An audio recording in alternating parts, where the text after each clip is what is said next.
the Florida Writer Podcast, a discussion about writing and other things. Hello, and welcome to another edition of the Florida Writer Podcast with your host, Alison Nissen. And today I am lucky enough to be with Dr. J, Donna Jennings, Ph.D. and sex therapist, retired. Donna, could you give us a 60-second elevator pitch about who you are and what you write? Oh, thank you, Alison. Delighted to be here. Who am I? Dr. J is what my clients and students called me. My pen name is a nod to them. I have run the gambit of teaching human sexuality, having a private practice in sex therapy. And when I retired, my students said, "You can't stop, keep writing." I started an entirely new career from sex therapist to erotica writer to now sexuality editor to speaking on national platforms about the topic of sexuality in its many forms. Well, we all have heard that sex sells. So, without making it sound cheesy or cheap, how do you sell classy, steamy romance? From an author standpoint, that is something that I spent a lot of time with on the front end. And if you know anything about John Grisham, he was on national TV. He makes a comment that he can't write sex scenes. And from that moment on, coming to speak, thinking about how sexuality comes together, it's about the character. It's about the wants and the needs that someone has. It's about how do you take that character, moving them through the obstacles that you want them to go through in your story, that the sexuality, which starts at the beginning of the story because we carry sexuality with us, how can we bring that forward to help the readers feel the character more deeply, understand what their sexuality actually says about them as a human? Because we don't get sex education, most people have no clue about what that actually looks like. I've been spending a lot of time working with authors to do that. Here's how it works. Here's how to assess it. Here's how to look at it through your whole macro story, as well as your scenes with sex direction.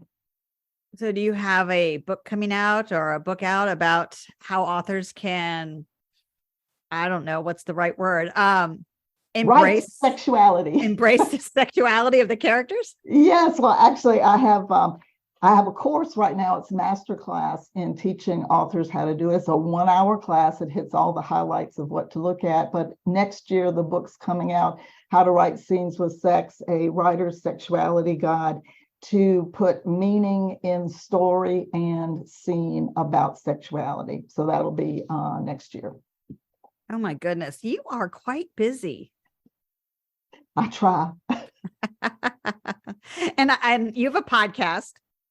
Is that correct? I do. Actually, I have 2 podcasts. I am on Twitter or X, whatever we're calling it right now. And I've been doing spaces for a little over 2 years. And I have a space called the Sexuality Space, which includes writing, wellness, just any topic you can think of. It's a huge umbrella. And I've had really famous people, famous authors come in and speak. It's been really neat to see, who's there. I'll say, Rachel Kramer Bussell, the #1 person in erotica editing, or somebody like Angelina Lopez. There are some really cool people. Tamara Lush. I've had all these people come in and be on the podcast.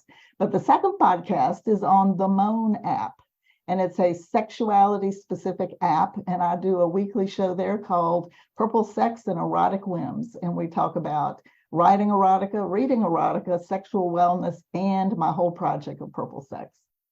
And okay, so I have 2 questions. I'm going to have to write one down so I remember to get back to it. But purple sex, does that have a meaning? Oh, it does. Purple, my branding color. I think you can probably see that. Everybody else can't see that at the moment. But purple is an authentic, genuine, unique color. It's a combination. And when we take a look at royalty and we take a look at different things that focus in on purple, we get some wonderful ways to address sexuality. I look at sexuality as the individual. It's like the fingerprint on the end of your finger. It is unique. It is you. Most people, because of that lack of sex education, haven't stepped into their journey into sexuality. I call that the purple sex journey, finding all of the neat, wonderful nuances about yourself in the physical, emotional, mental, and spiritual realms that are going to make you a full, holistic sexual being. How intriguing. And okay, so going back to your podcast on Twitter/X, it's called what'd you say it was, Sexuality Space? The Sexuality Space, because on Twitter, Spaces is what they call their audio part. My comment is that you must have been there right at the very beginning to get that name. I was. That's awesome. That's awesome. So, and I'm all confessions is, while I have a Twitter account, I am not a Twitter/X user.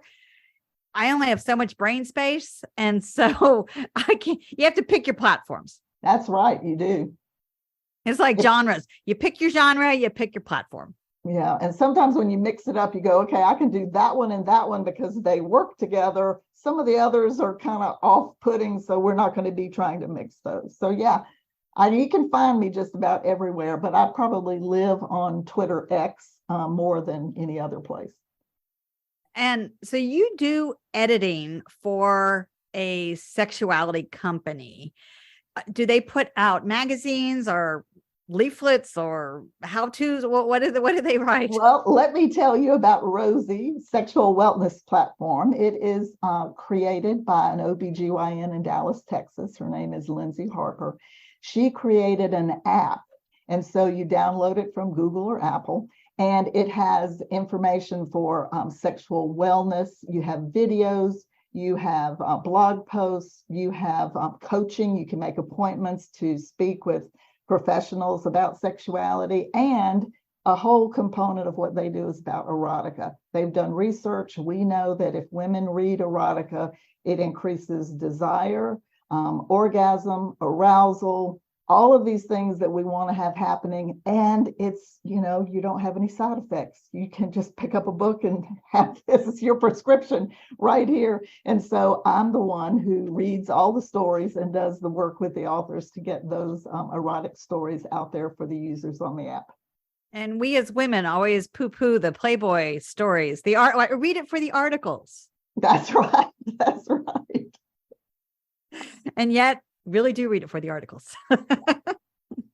I think because we don't have that sex education, so many people are finding that as they have concerns for themselves about sexuality, they don't know where to go. So here is a medical professional who said, we only get teeny amount of training as a medical doctor to help people. She's been trying to tap into other places, research, to be able to bring that forward and normalize the process of sexuality, which is what I've done my entire 47-year career. This is about setting permission. This is about getting rid of myths and putting in factual information and then giving specific suggestions. All of my work is centered around that.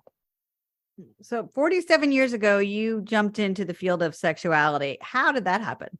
Oh, by accident. It's not like you say, when I grow up, I want to be a whatever. Much to my parents' chagrin, 3 semesters in college, I said, I have no idea what I want to do. So I dropped out of school. And Mom said, you better get a job fast. I was outside Chapel Hill. I look at the paper, I apply for a job. She looks at me and smiles, and I go for the interview and come home, and I said, did you know where I went? And she said, I did. And I said, and you didn't say anything? She said, no, I thought you'd have more fun with it. I was located at Adam and Eve, the largest retailer at the time, or today, for sexual products. But what I didn't know was that the owner, Phil Harvey, had a master's in public health. And he did his master's research on, would people like to receive sexuality information in the privacy of their home? The answer was yes. The retail business went gangbusters, and then he created a huge philanthropy for third world countries related to getting condoms and that sort of thing. That was my catapult to 3 degrees later and us sitting here having this conversation. That's quite a journey. There's something called Passion Works. What can you tell me about that? Oh, well, one of the things that if you're keeping your finger on the pulse of social media, how you're working with people these days, community is really the word that you're hearing everybody say. If you're going to teach, have your community teach to them. If you're going to work on something, have your community have them work. Passion Works is housed on Circle. You may be familiar with it or not. It's similar to Teachable. It looks like Facebook, but there are no ads. You pay for this. You have your own platform. You go live individually. You can have webinars. You can have posts. You have all sorts of things going on. But I have different groupings of people, from writers to the purple sex women. I teach classes there with the products that I have. It's just been a wonderful place to be able to have a private location where women can explore the different things that they're interested in. No, that's really incredibly interesting. And so, Dr. J, if people wanted to get in touch with you, what's the best way they can find you? Well, my website is drjauthor.com. If you do / quick links, everything you'd ever want for me is sitting right there. Wow, that's really fantastic information. It's everyone's comfort level, of course, as an author, where they want to land when they're writing fiction with considering relationships. But I can't think of a single fiction book that doesn't have relationships of some sort in it. And when you're thinking about the relationships, there's always a sexuality component, whether or not that is tapped into on at what level, right? So it could be explicit. It could be just a sort of a hint or a whisper. But, authors really need to learn how to address that part of their characters if they really want to create a 3D realistic, character that the audience embraces. I talk about it as richness. How rich can we make the character when we give them all the threads that make them who they are? And nobody ever uses sexuality. They just go to the shelf and say, oh, I need sexuality here, grab it, shove it in at this point. But I'm talking about we carry it around with us.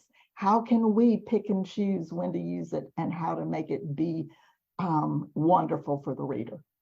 Oh, I love the message that you're sharing. Are you ready to switch to our rapid fire questions? Go for it. What is your favorite color? I had to throw that in there. You could have surprised me and said red. Do you have a favorite jewelry accessory? A jewelry accessory? Yes, I have a necklace that you can see and everybody else can't. This is from a 1,000-pound quartz crystal. I have had this since 1995, and it's called an Earth Keeper. This is always with me. Final question. Or what genre of art would be your favorite? Oh, genre of art would be Impressionist. And I think that's probably because when I take my contacts out, everything looks like Monet painted it. It's been one of those things that I have loved. And to go to France and see all the different places there, it was definitely Impressionism. I love that. Well, Dr. Donna Jennings, thank you so much for stopping by. Alison, you have been a just treat to be here with today. Thank you. You have been listening to another edition of the Florida Writer Podcast with your host, Alison Nissen. Alison out. Woo! We're all done. Dr. Donna Jennings, Ph.D., is a retired sex therapist and college human sexuality professor, now an author and editor. In her 47th year in the sexuality field, she continues her mission to empower others to embrace their sexuality holistically. Her fiction, nonfiction, and editing projects embody this belief. She is an editor for Rosy, a sexual wellness platform for women. Dr. J hosts 2 podcasts, The Sexuality Space and Purple Sex and Erotica Whims. Her latest book, Purple Sex and Love Beyond Your Dreams, a woman's journal to explore your sexual self, from Orange Blossom Publishing, is out on August 15th, 2023. Charlotte, the Pirate Queen, will be out in Sexy Strangers with Cleis Press on September 12th, 2023. For more information about Dr. J, visit her website at drjauthor.com. For more information about the Florida Writers Association, visit us at floridawriters.org. Until next time.